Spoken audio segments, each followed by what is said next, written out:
नमस्कार दोस्तों, मैं हूं आपका अपना राज गौतम और आज हम बात करेंगे एक ऐसे बिजनेस के बारे में जो न सिर्फ खूबसूरत होता है बल्कि बेहद मुनाफे वाला भी है। जी हां, जापानी कोई मछली की ब्रीडिंग। ये रंग बिरंगी मछलियां देखने में जितनी आकर्षक होती है उतनी ही नाजुक भी। इनकी सही देखभाल और ब्रीडिंग के लिए सही जानकारी और तैयारी बहुत जरूरी है। तो अगर आप भी अपना कोई फिश फार्म शुरू करना चाहते हैं तो इस वीडियो को अंत तक जरूर देखें। हम आपको स्टेप बाय स्टेप बताएंगे कि कैसे आप अपने घर में ही कोई मछली की ब्रीडिंग कर सकते हैं। सबसे पहले कोई मछली के लिए सही घर चुनना बहुत जरूरी है। अगर आप शुरुआत कर रहे हैं तो कम से कम 1000 लीटर का टैंक या 5000 लीटर का तालाब चुनें। ध्यान रखें कि गहराई कम से कम 3 से 4 फीट जरूर हो ताकि आपकी मछलियां आराम से तैर सकें और प्राकृतिक रूप से व्यवहार कर सकें। अब बात करते हैं फिल्ट्रेशन की। कोई मछलियां पानी में काफी गंदगी फैलाती हैं, इसलिए एक अच्छा फिल्टर बहुत जरूरी है। बायोलॉजिकल और मैकेनिकल दोनों तरह के फिल्टर लगवाना बेहतर रहेगा। बायोलॉजिकल फिल्टर पानी में मौजूद हानिकारक अमोनिया और नाइट्राइट को कम करते हैं, जबकि मैकेनिकल फिल्टर ठोस कचरे को हटाने का काम करते हैं। पानी में ऑक्सीजन का लेवल भी बहुत जरूरी है। इसके लिए आप एक अच्छा एयर पंप और कुछ वाटर फाउंटेन लगवा सकते हैं। ये पानी में लगातार ऑक्सीजन की मात्रा बनाए रखेंगे और आपकी मछलियां स्वस्थ रहेंगी। याद रखें, कोई मछलियां अपने घर के बारे में काफी चूजी होती हैं, इसलिए शुरू से ही सही सेटअप करना बहुत जरूरी है। अब बात करते हैं सही कोई मछली चुनने की। ब्रीडिंग के लिए हमेशा हेल्दी और मैच्योर मछलियां ही चुनें। आदर्श रूप से 2 से 3 साल की मछलियां ब्रीडिंग के लिए तैयार होती हैं। मेल और फीमेल कोई की पहचान करना भी जरूरी है। फीमेल कोई का पेट मेल की तुलना में ज्यादा गोल होता है, जबकि मेल कोई थोड़े पतले और लंबे होते हैं। ब्रीडिंग सीजन में, जो कि आमतौर पर मार्च से जून तक होता है, मेल कोई के सर पर छोटे छोटे सफेद धब्बे दिखाई देते हैं। जब आप मछलियां खरीदें तो उनके रंग, शरीर की बनावट और व्यवहार पर ध्यान दें। बीमार या कमजोर मछलियां खरीदने से बचें। एक प्रतिष्ठित ब्रीडर से ही मछलियां खरीदें जो आपको उनकी सेहत और वंशावली के बारे में सही जानकारी दे सके। याद रखें, अच्छी वंशावली वाली स्वस्थ मछलियां ही आगे जाकर स्वस्थ और सुंदर बच्चों को जन्म देती हैं। अब बारी आती है ब्रीडिंग टैंक तैयार करने की। इसके लिए आपको एक अलग टैंक की जरूरत होगी, जो कि आपके मुख्य टैंक से थोड़ा छोटा हो सकता है। इस टैंक में भी एक अच्छा फिल्टर और एयर पंप होना चाहिए। टैंक के तल पर स्पॉन फिल्टर लगाएं ताकि अंडे सुरक्षित रहें और उन्हें कोई नुकसान न पहुंचे। साथ ही ब्रीडिंग मैट भी लगाएं। ये कृत्रिम घास या ब्रश होते हैं जो अंडों को चिपकने और सुरक्षित रहने में मदद करते हैं। पानी का तापमान भी बहुत महत्वपूर्ण है।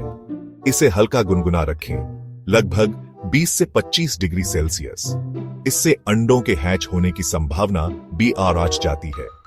ब्रीडिंग से कुछ दिन पहले से ही मेल और फीमेल कोई को अच्छी क्वालिटी का हेल्दी फूड देना शुरू कर दें। इससे उनकी प्रजनन क्षमता बढ़ेगी और स्वस्थ अंडे मिलेंगे।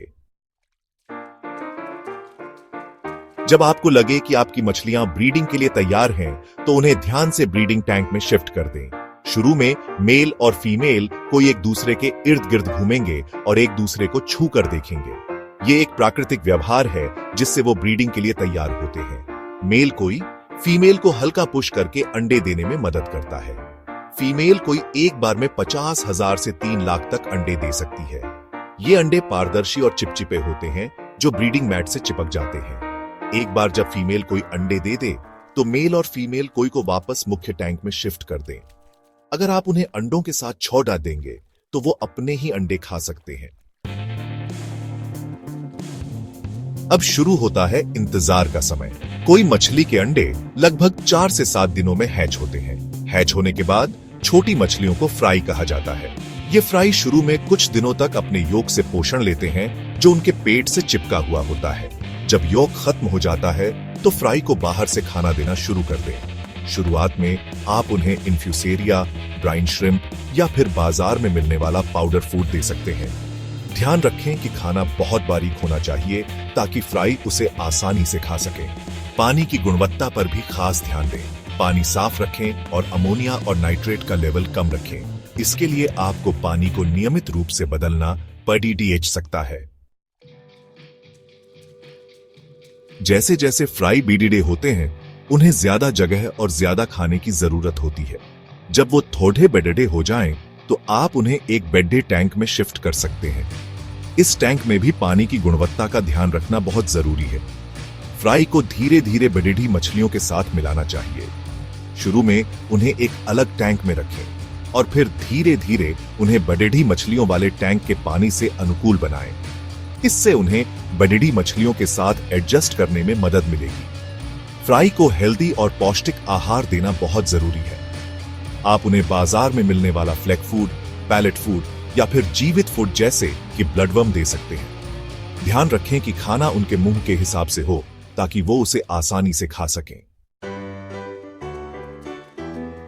तो दोस्तों, ये थी जापानी कोई मछली की ब्रीडिंग की पूरी जानकारी। उम्मीद है कि इस वीडियो से आपको सभी जरूरी बातें समझ आ गई होंगी। याद रखें, कोई मछली की ब्रीडिंग एक धैर्य का काम है। शुरू में थोड़ी मुश्किलें आ सकती हैं, लेकिन सही जानकारी और मेहनत से आप जरूर सफल होंगे। अगर आप अपने कोई फिश फार्म को कमर्शियल लेवल पर शुरू करना चाहते हैं, तो अच्छी ब्रीडिंग स्ट्रेटजी के साथ साथ मार्केटिंग पर भी ध्यान देना होगा। आपको अपने ग्राहकों को अच्छी क्वालिटी की मछलियां सही कीमत पर उपलब्ध करवानी होंगी। क्या आप चाहते हैं कि हम कोई फिश फार्म के कमर्शियल एस्पेक्ट पर भी एक वीडियो बनाएं? हमें कमेंट करके जरूर बताएं। अगले वीडियो में फिर मिलेंगे एक नए टॉपिक के साथ। तब तक के लिए नमस्कार।